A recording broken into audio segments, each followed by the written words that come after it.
Well, Brett Yormark is speaking my language, baby. I love it. I love it, love it, love it. I'm Pete Mundo, Heartland College Sports Weekly, part of HeartlandCollegeSports.com, your independent Big 12 digital media outlet. It is great to be here with you as we are each and every, well, whenever we feel like. That's the beauty of YouTube. That's the beauty of Facebook Live. And that is the beauty of the podcast. Thank you for being here. Subscribe to us on that YouTube page. Subscribe to us on the podcast. Of course, share it on Facebook Live as well. So Brett Yormark is just letting it loose, letting it rip, however you want to say it. This guy was talking to the media on Wednesday night, the new Big 12 commissioner. He's not new, really, but, 4 months into the job, he's still relatively new.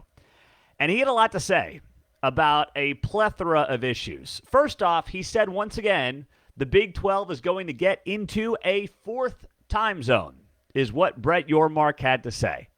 So here was the full quote. Brett Yormark said Wednesday night, talking to the media, quote, "We'd love to get into that fourth time zone, and we will at some point." Now, right now, the Big 12's, of course, in the Eastern time zone, Central time zone, and it will be in the Mountain time zone when BYU comes to the league. Brett Yormark wants this league, this conference, to be coast to coast. He wants it to obviously include everybody and anybody that is a good fit for the future of this conference. I'm cool with that. I'm on board with that. It's just got to be the right fit. Like, I'm not looking to bring on, and I wouldn't be looking to add Gonzaga. I know that Brett Yormark had that conversation, reportedly, with Gonzaga about them joining the Big 12. Yeah, it's cool for basketball, and I know Brett Yormark's a basketball guy, but let's be honest. Football pays the bills. Basketball does not pay the bills. I don't care if you've got Kansas, Gonzaga, UCLA, and Kentucky all in the same conference. It's not going to make a difference. It does not pay the bills like football does. The Big East contract is pennies compared to what the, all the Power 5 contracts are. The Big East has a great basketball league, but there's no football, so it doesn't pay compared to the football schools. We're talking like, a tenth, give or take, on a per-school basis compared to the Power 5 football schools that are getting, $50 to $70 million a team over the next couple of years. It's not even close. It's not even close. So I understand Brett Yormark wanting to be aggressive. I can respect Brett Yormark wanting to be aggressive. But he's got to get two things out of his head. The idea that basketball sells, it doesn't. And the idea that Gonzaga makes any sense, it doesn't. If he wants to go back to the and look at the four corner schools, look at the Arizonas, look at Colorado, look at Utah, there's a conversation. Now, as we talked about earlier in the week, Utah apparently says they're staying put. Fine, let them stay put in a, I don't want to say a group of 5 league, but a tweener league is what the Pac-12 is going to turn into, especially once USC and UCLA are gonzo off to the Big Ten. Let them do it. But don't rush it. That's the other thing I would say to Brett Yormark. Be aggressive, but don't rush it. And make the right move. Don't force the fourth time zone just for the sake of it. Yeah, we got 4 time zones. Great. You have Washington State. Like, I'm not saying he's going to do that, but who cares, right? The point is you want to have the right teams and the right fits. You've got 4 great fits coming in next year. BYU's a national brand in Provo, Utah. That's going to be a great addition for the league from a TV perspective. You'll have a late-night game. Maybe not that late. I know BYU fans won't love it, but they're probably going to get some decent amount of late-night games, especially at home. You've got Houston, which is obviously in a prime recruiting territory for college football. You are bringing in Cincinnati, also just Ohio, a hotbed for high school football and for college football. And then UCF. You want to talk about another place with an enormous amount of talent? The Orlando, Florida area, that I-4 corridor in Florida, has an incredible amount of talent. So I'm looking at that and saying, okay, you got 4 really good schools. Thank you, Bob Bowlesby. Let's work this through the next couple of years. And if you find something, pounce. But do not force the fourth time zone for the sake of forcing the fourth time zone. That doesn't make any sense, and that's something Brett Yormark should be sure to avoid. So what else did Brett Yormark have to say? Well, this was pretty interesting as well. Brett Yormark talking to the media, Big 12 commissioner on Wednesday night, said that the league is bigger than Oklahoma and Texas. Yes, yes, yes. Here is what he said. His official quote from the Big 12 commissioner. We are the deepest conference in America, and it played out. There was a perception that this conference was defined by Texas and Oklahoma. We are bigger than two schools, says Brett Yormark. Slow clap, round of applause. Thank you, Brett. Thank you, thank you. Fighting for this league, standing up for this league. I don't know. I'm convinced. I think that Brett Yormark's watching and listening to this show. I mean, we are the go-to spot for the Big 12 Conference when it comes to media. We are. The numbers prove it. Nobody comes close to what we do when it comes to covering this league top to bottom, whether it's on the website, whether it is on the podcast, and then, of course, growing things rapidly on YouTube. So I think that Brett Yormark is on board with this show. I think that's what's going on, and I love every second of it. Every single second of it I love. He's talking my language now is what he's doing. Because I've been saying this, the best thing that happened to this league this year was the fact that OU and Texas did not make the conference championship game. In fact, since OU and Texas announced they were leaving for the SEC in 2021, it has been Oklahoma State, Baylor, Kansas State, and TCU to make the conference championship. And it has been two incredibly epic games as well to boot. What more can you ask for on that front, right? What more can you possibly ask for? You can't get better than the two conference championship games that this league has had the last couple of seasons. You've got Baylor stopping Oklahoma State on the 1 yard line in regulation to win the game. And you've got, Max Duggan and TCU putting together a heroic drive, an all-time drive in conference championship games, down to the wire. Game goes to overtime after converting a 2-point conversion. K-State wins and knocks off TCU's perfect season, and TCU still gets into the college football playoff. You could not have a better season if you're just looking out for the Big 12 top to bottom, as we are, as Brett Yormark is. You can't. That's how darn good it was. And he knows that. He knows that, and he understands that. And he's willing to say it. Now, Bowlesby was also willing to say it, especially towards the end when he was just in the I don't give a you-know-what phase of being commissioner after OU and Texas bailed. But Brett Yormark is up to speed a little quicker and is just taking some of those shots a little faster. And I appreciate him doing it on behalf of the Big 12. I've been watching this league lead from behind or just wait for the Big 10 or the SEC to do something and figure out what they're going to do about it. No, no, no, no, no, not Brett Yormark. There are good qualities of that. There are not so good qualities of that. But overall, this is what the Big 12 needs right now. Someone who's not going to just sit around and wait. Now, with that being said, Brett Yormark also made another comment that got a lot of attention on Wednesday night. And this one was about the Rose Bowl. Remember, the Rose Bowl was holding up the 12-team playoff from being implemented earlier in 2024.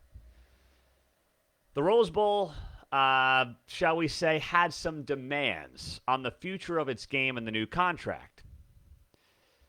They wanted to keep January 1st for future playoff games, including the specific game time of 5 p.m. Eastern. The contract could not expand without the Rose Bowl's agreement. They eventually came around, and they woke up and smelled the roses. Brett Yormark wasn't a huge fan of that. He also said on Wednesday night, quote, I was put off candidly by the Rose Bowl.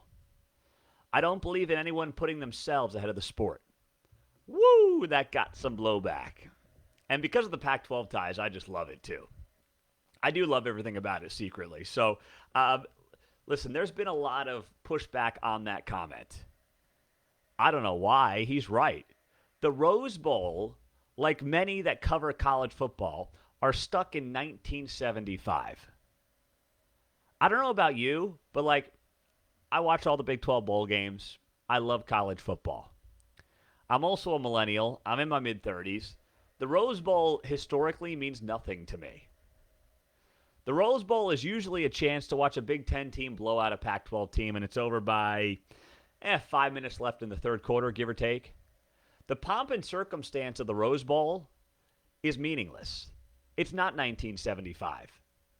Unless the game is a college football playoff semifinal, it's just another bowl game. That's all it is. Great. Wow. 5 p.m. Eastern time on January 1st. Got to have that slot. If you're certainly if you're under 40, I would say, but probably if you're under 55, that doesn't mean anything to you. The whole thing doesn't mean anything to you, like the Rose Bowl thinks it means to people. It just doesn't. The sport's moved on. The sport has changed so dramatically, top to bottom, when you look at where college football is today versus where it was in 1975. It's more or less a different sport. The notion that the Rose Bowl was going to hold anything up, Brett Yormark's right. It is off-putting. He's absolutely right. Now, with all this being said, here's something that I've heard as of late in kind of traditional college football media world. I've heard from folks, and actually, this point was made on our podcast by Chip Patterson of CBS Sports. That was not on YouTube. It was not on Facebook. It's only on the podcast. So go check out the podcast, subscribe, rate, review, wherever you get your podcast. Just search Heartland College Sports or Pete Mundo, and you'll find it there. With all that being said, and Chip brought this up on my show. He said, while he understands Brett Yormark saying some of these things, he feels like Brett Yormark brings more of a professional executive attitude to college sports. And he admits, and Chip Patterson's not an old guy, he admits that he kind of longs for the moments and days of kind of that collegiate feel to college sports. And Brett Yormark is not that. He's a pro sports guy, NBA background, everything else, right? That's who Brett Yormark is. Now, I would just say, hold on a second here. And I respect Chip. Chip's on the show. He's a friend of the show. And I said this to him on my podcast when we talked about this. I said, the Big 12 didn't professionalize college athletics. The Big 12 almost blew up twice in the last 10 years because it sat around waiting for the SEC or the Big Ten to decide whatever they wanted to do, and then everybody else was supposed to just follow suit and sit there and twiddle their thumbs. The SEC and the Big Ten, mostly the SEC is the one that professionalized college athletics. I cannot let anybody sit here and tell me that it's the Big 12 and Brett Yormark is professionalizing college sports. And I say that with all due respect, but you can't convince me of that. That's nonsense. That's complete and utter BS. Yes, Brett Yormark is bringing more of that professional executive mentality to college athletics. But that horse is long out of the barn. That thing is long gone, and it was not Brett Yormark's fault. He is simply responding to the landscape as it currently exists in college athletics. That's what he's doing. Is he taking it to the next level? Potentially, we'll see. Right now, it's mostly a lot of talk. There hasn't been enormous implementation of anything that makes you shake your head or feel like college sports is becoming more professional and less collegiate. I mean, heck, look at the transfer portal. It's a joke. It's an absolute joke. That's got nothing to do with Brett Yormark. But here's what I think bothers folks in some folks. I'm not saying Chip or anybody else, but what I think bothers some people in national media right now. The Big 12 they viewed as middle of the road, middle of the pack. It was out there in the heartland, and yeah, they had some good programs, but when other programs or other conferences wanted to leave, like Nebraska or A&M or Mizzou or Colorado, they would go, and the Big 12 would do okay and survive, but it's the Big 12. They'll be fine. They're kind of like little brother. Brett Yormark's not here to play that game. He's not. And I think that's bothersome. And I think that there's a lot of folks who expect this kind of hierarchy to maintain itself of the SEC, the Big Ten, and then whoever wants to be third in a given year can be third. And I'm not saying the Big 12 is going to be one or two tomorrow or next week or next year. But with Brett Yormark at the helm, you better believe this conference is not going to be taken for granted, number one. is not going to be sabotage number 2, and number 3 is going to fight for itself and stand up for itself beyond shows like this. The whole reason that, when I started this thing in 2014, it's been 8 years. It makes me feel old. I was working in sports media in New York City after working in Oklahoma for 2 years, and, I was still watching a ton of Big 12, and I'm like, gosh, this conference just gets no respect. Gets no attention by the national media, ESPN, forget it.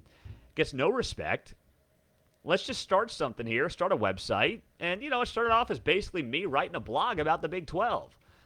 And then it grew, and we brought in staff members, and we added podcasts and video and everything else. And now here we are 8 years later, reaching millions of Big 12 fans and college football fans every month.